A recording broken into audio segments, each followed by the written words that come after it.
PM Modi ने the Kashmir files की तारीफ तो की ही, मगर इसी संसदीय दल की बैठक में प्रधानमंत्री मोदी ने परिवारवाद पर भी प्रहार किया। पीएम मोदी ने कहा कि परिवारवाद जातिवाद बढ़ाता है, देश को खोखला करता है और इसीलिए परिवारवाद बर्दाश्त नहीं है। परिवारवाद पर इस हमले के जरिए पीएम ने इशारों में विरोधियों पर भी करारा वार किया और पार्टी को 2024 के चुनाव के लिए तैयार किया।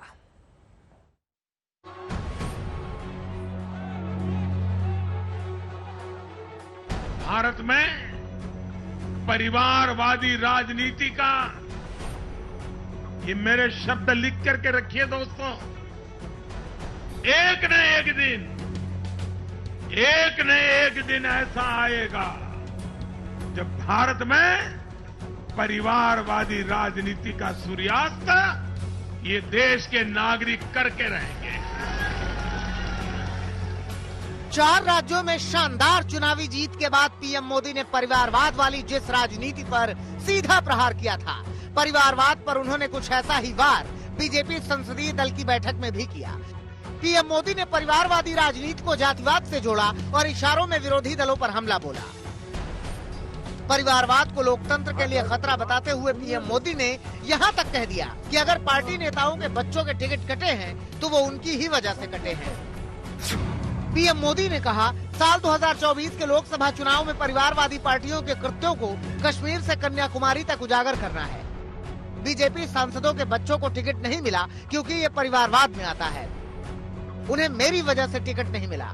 परिवारवादी पार्टियां देश को खोखला कर रही हैं। परिवारवाद से जातिवाद बढ़ता है। भारतीय जनता पार्टी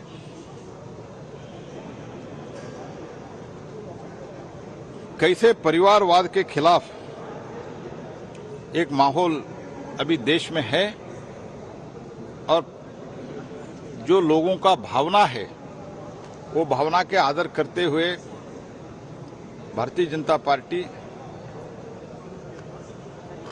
किसी हमारे परिवार के बीच में टिकट न देने का संकल्प जो निर्णय किया था उसका कैसे हमारे एमपीज एमएलए उसको स्वीकारा, उसका सराहना की। वंशवाद वाली राजनीति पर पीएम मोदी लगातार हमला बोलते रहे हैं। चुनावी प्रचार में भी पीएम मोदी ने लगातार वंशवाद वाली राजनीति को निशाने पर लिया। तो भाजपा ही इन गौर परिवारवादियों ने, उनके जो राशन माफिया अगर इस कोरोना काल में होते तो यूपी के गरीबों को ये मुफ्त राशन पहुंच रहा है, पहुंचता क्या? ये राशन मिलता क्या? गरीबों का चूल्हा जलता क्या? मेरे प्यारे भाइयों बहनों, यूपी के गरीबों, दलितों, पिछड़ों को तो भूखमरी का सामना करना पड़ता। अब इसी के सहारे पीएम मोदी 2024 के चुनावों का एजेंडा भी सेट करने में जुट गए हैं, क्योंकि परिवारवाद पर पीएम मोदी के इस हमले की जद में गांधी परिवार के साथ साथ कई पार्टियां खुद ब खुद आ जाती हैं। वंशवाद पर वार से यूपी बिहार में यादव परिवार पर हमला होता है तो जम्मू कश्मीर में इसके दायरे में मुफ्ती और अब्दुल्ला परिवार आ जाते हैं। दक्षिण के राज्यों में परिवारवाद वाली राजनीति भी फल फूल रही है। जहां कमल खिलाने के लिए परिवारवाद पर प्रहार बीजेपी का बड़ा हथियार है।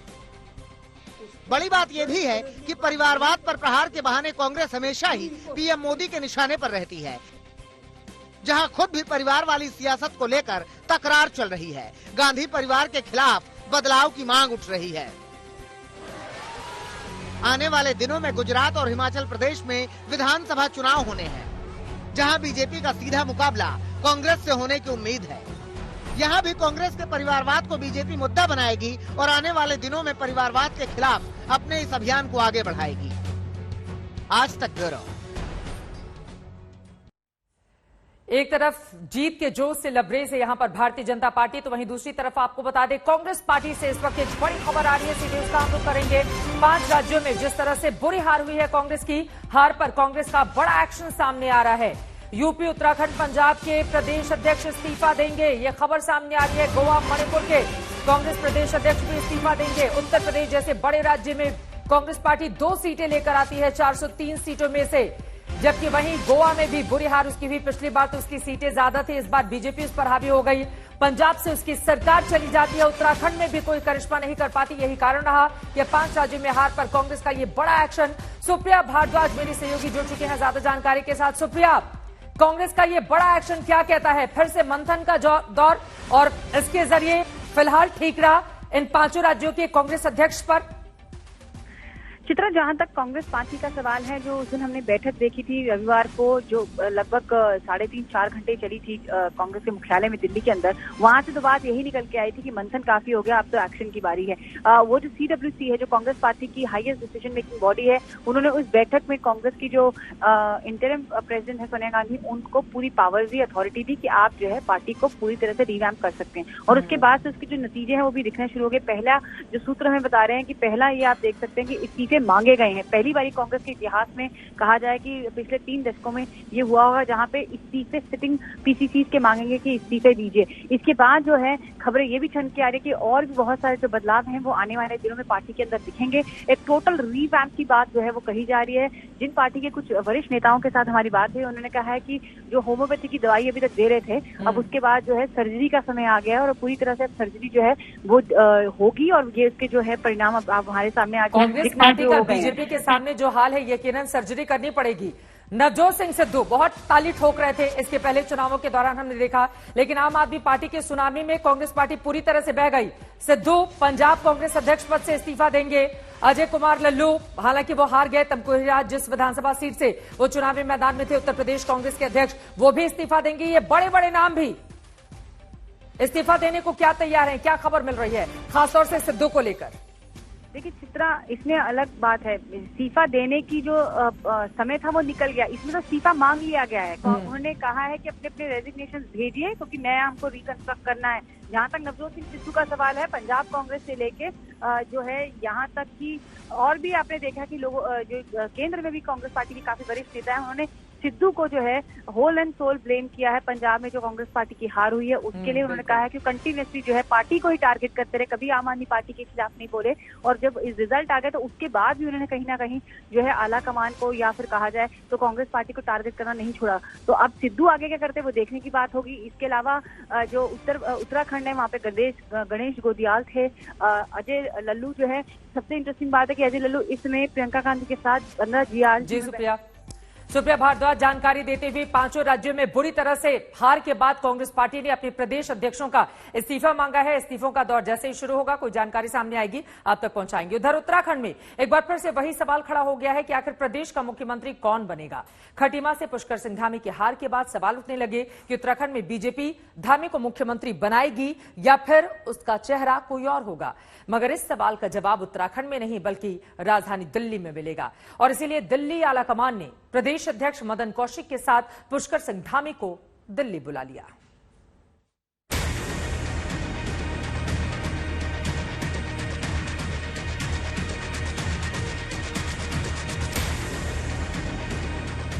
पहाड़ी राज्य में शानदार जीत के बाद उत्तराखंड में नए सीएम के नाम को लेकर चर्चाओं का शोर है, लेकिन बीजेपी में फिलहाल चुप्पी का दौर है। सीएम के सवाल पर बीजेपी के प्रदेश अध्यक्ष मदन कौशिक चुप हो जाते हैं। वहीं पुष्कर सिंह धामी केंद्रीय नेतृत्व के फैसले को ही आखिरी बताते हैं। तो कहीं ना कहीं ये मिथक भी क्या टूटने जा रहा है कि मैदान का मुख्यमंत्री बनने जा रहा है। जल्दी ही हमारे यहाँ पर विधानमंडल दल की बैठक होगी और उसके बाद नई सरकार गठन की प्रक्रिया प्रारंभ हो जाएगी, पूरी हो जाएगी। उत्तराखंड में सीएम पद पर सस्पेंस के बीच दिल्ली में बैठकों का दौर शुरू हो गया है। राजनाथ सिंह और मीनाक्षी लेखी को पर्यवेक्षक बनाया गया और फिर पीएम मोदी के साथ शीर्ष नेताओं ने बैठक कर उत्तराखंड में सरकार के गठन पर चर्चा की। इस बैठक के बाद पुष्कर सिंह धामी और मदन कौशिक को दिल्ली बुलाया गया, जहां पार्टी के पदाधिकारियों से मुलाकात होगी, नई सरकार की रूपरेखा और सीएम पद पर बात होगी।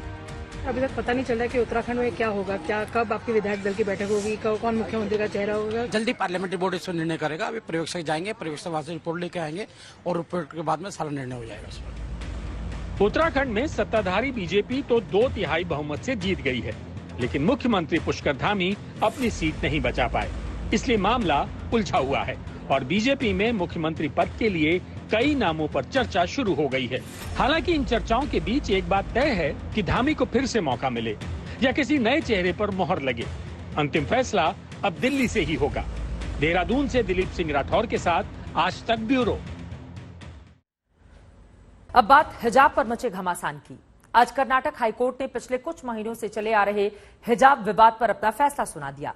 कोर्ट ने साफ कहा कि स्कूलों में हिजाब नहीं, यूनिफॉर्म पहनना होगा, जिसके खिलाफ अब याचिका हाईकोर्ट से सुप्रीम कोर्ट पहुंच गई है, जहां याचिकाकर्ता का कहना है कि वो हिजाब के बिना कॉलेज नहीं जाएंगी। ऐसे में हिजाब पर सियासत और घमासान एक बार फिर से तेज हो चली है। ये रिपोर्ट देखिए।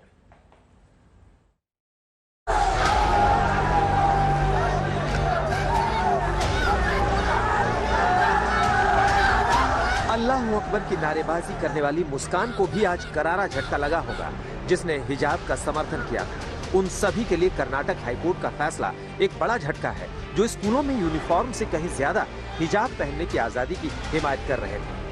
कर्नाटक हाईकोर्ट ने हिजाब का समर्थन और स्कूल यूनिफॉर्म को चुनौती देने वाली तमाम याचिकाओं को खारिज कर दिया।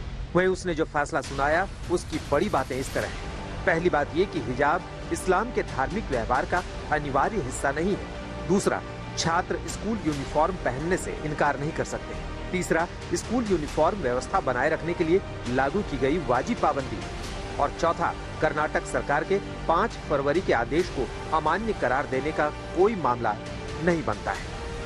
हिजाब विवाद पर कर्नाटक हाईकोर्ट का फैसला तो आ गया, लेकिन अब उस फैसले को सुप्रीम कोर्ट में चुनौती देने की तैयारियां चल रही हैं और इसी हफ्ते उम्मीद है कि चुनौती याचिका यानी SLP सुप्रीम कोर्ट में दाखिल कर दी जाएगी और फिर इस पूरे विवाद पर फाइनल मुहर सुप्रीम कोर्ट की ही लगेगी। इस तरह हाईकोर्ट ने कर्नाटक सरकार के फैसले पर मुहर लगाई तो सरकार की पैरवी करने वाले एडवोकेट जनरल ने इसका स्वागत किया।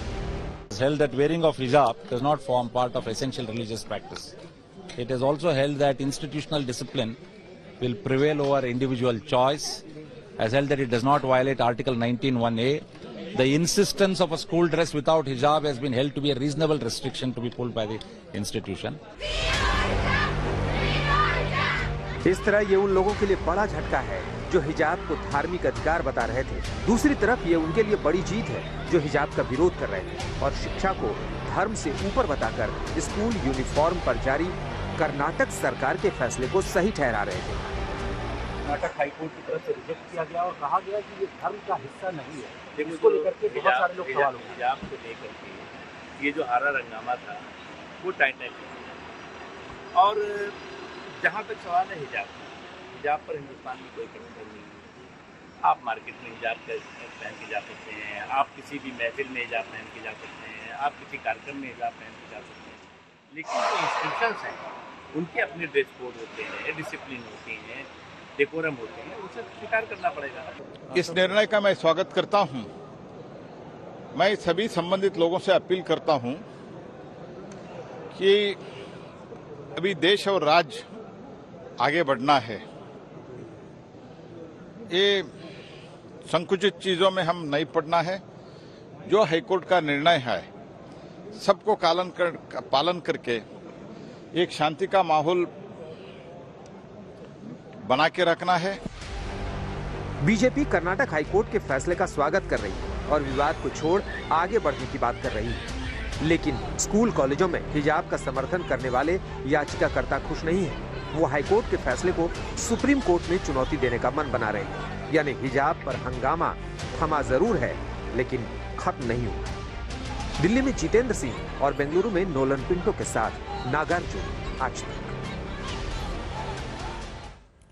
कर्नाटक हाईकोर्ट के फैसले का एक ओर जहां स्वागत हो रहा है, वहीं हिजाब के समर्थक इससे नाखुश हैं।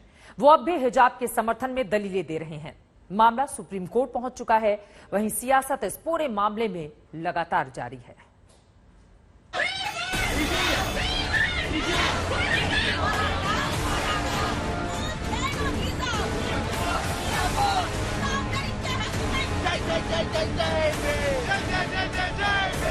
स्कूलों में हिजाब पहनने का समर्थन करने वालों को कर्नाटक हाईकोर्ट के फैसले से झटका लगा तो उन्होंने असंतोष की आवाज बुलंद कर दी। कर्नाटक के पड़ोसी राज्य तमिलनाडु में न्यू कॉलेज के छात्रों ने न्याय की मांग करते हुए नारे लगाए।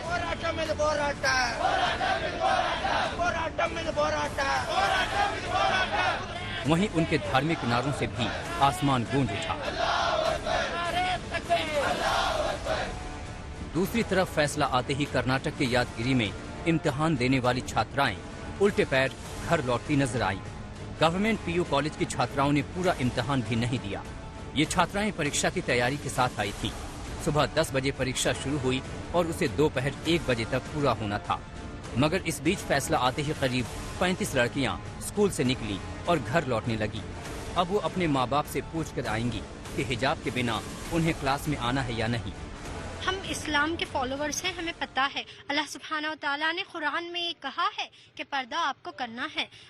एक ऐसे विदाउट नॉलेज ये नहीं कह सकते कि एसेंशियल नहीं है। पहले ये जान लें कि क्या है कुरान में। ये सिर्फ कुरान में भी नहीं है, इनके बाइबल में भी है और इनके वेदों में भी है। ऋग्वेद जो है उसमें लिखा हुआ है साफ साफ। दूसरी तरफ सामाजिक कार्यकर्ता और मुस्लिम महिला पर्सनल लॉ बोर्ड के अध्यक्ष शाहिस्ता अंबर ने कहा कि हिजाब से पहले पढ़ाई जरूरी है। अब अगर शिक्षण संस्थान अपने नियम बना रहे हैं, अगर स्कूल में यूनिफॉर्म है तो हमें स्कूल का यूनिफॉर्म फॉलो करना चाहिए, क्योंकि हमारे लिए सबसे पहले एजुकेशन है, हमारे लिए सबसे पहले शिक्षा है। और इस्लाम में हिजाब पर कोई इतना बड़ी सख्ती और कानून नहीं किया है। उन्हीं ने कहा है एक आप सब और शालीन तरीके से सर को ढाक लीजिए। अब चाहे वो दुपट्टे से झांकें, चाहे वो घूंघट से ढाकें या हम अपने हिजाब से या स्कार्फ से ढाकें।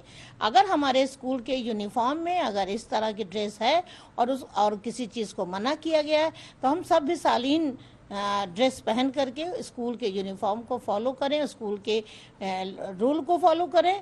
और सुप्रीम कोर्ट में अगर ये आदेश हो गया है तो हम स्वागत करते हैं।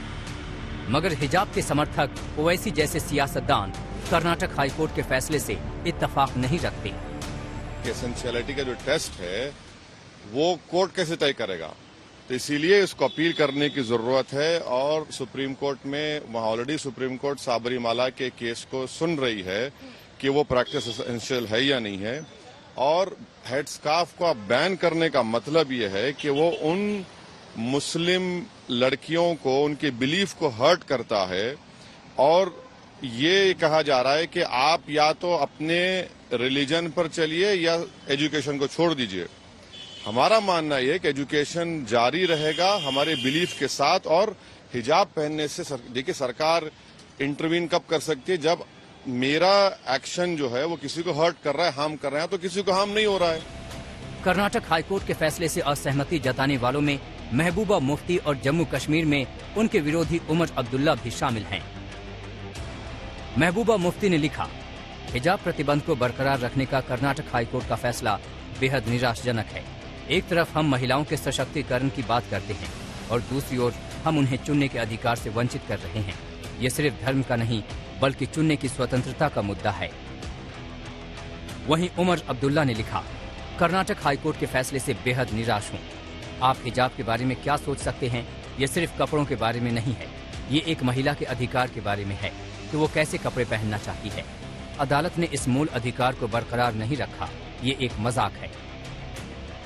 मगर बीजेपी को लगता है कि ये मुस्लिम महिलाओं के हित में है और विरोधियों को बीजेपी की ओर मुस्लिम महिलाओं का रुझान हजम नहीं हो रहा है। यूनिफॉर्म का अर्थ है मतलब एक जैसी फॉर्म। स्कूल में जाति बिरादरी, अमीर गरीब, भाषा, पंथ, इसका कोई डिमार्केशन ना हो, इसीलिए स्कूलों में यूनिफॉर्म चली है। सब लोग समान भाव से रहें। अब उसमें भी अगर चिन्हित करना चाहेंगे लोग, अलग करना चाहेंगे, ये गलत है।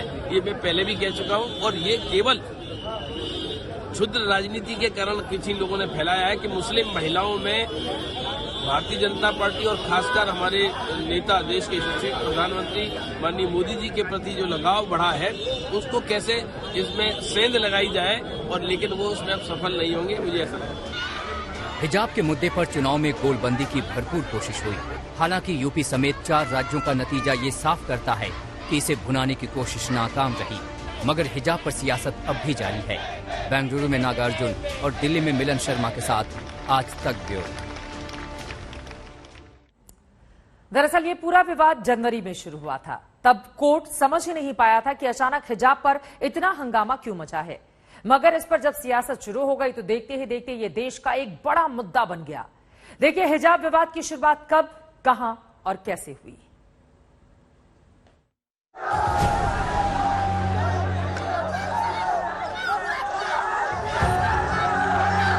कर्नाटक के हिजाब विवाद में ये वीडियो सबसे ज्यादा सुर्खियों में रहा। वीडियो में दिख रही मुस्कान अब परिचय की मोहताज नहीं है। 8 फरवरी को मुस्कान जब मांड्या के PS college of arts and science पहुंची तो भगवाधारी नौजवानों की एक टोली उन्हें घेरती नजर आई।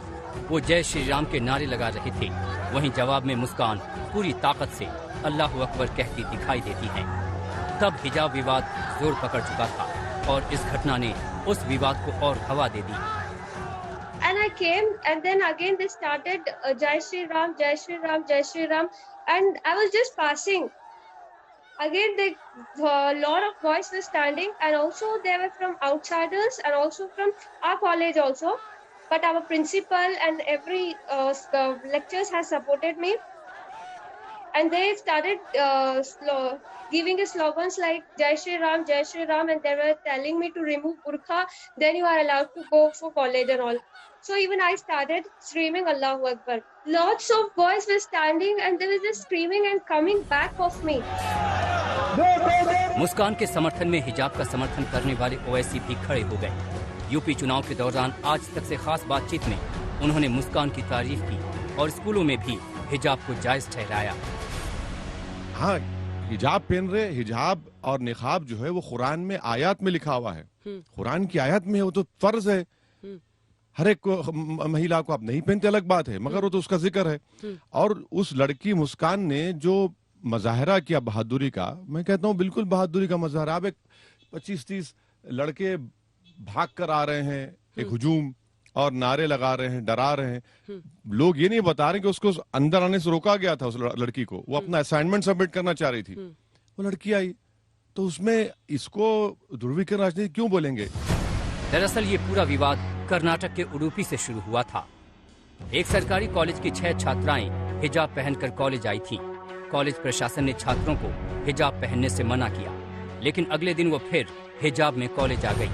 कॉलेज प्रशासन ने उन्हें दाखिल होने से रोका तो उन्होंने प्रेस कॉन्फ्रेंस कर अपना विरोध दर्ज कराया। 5 फरवरी को कर्नाटक सरकार ने स्कूल यूनिफॉर्म पहनने का आदेश जारी किया। इस आदेश को पहले हाई कोर्ट में और फिर सुप्रीम कोर्ट में भी चुनौती दी गई। सुप्रीम कोर्ट ने सुनवाई से इनकार कर दिया और कहा कि पहले कर्नाटक हाई कोर्ट को फैसला सुनाने दिया जाए। अब हाई कोर्ट ने अपना फैसला सुना दिया है, जिसे सुप्रीम कोर्ट में चुनौती देने की बात शुरू हो गई है। आज तक ब्यूरो।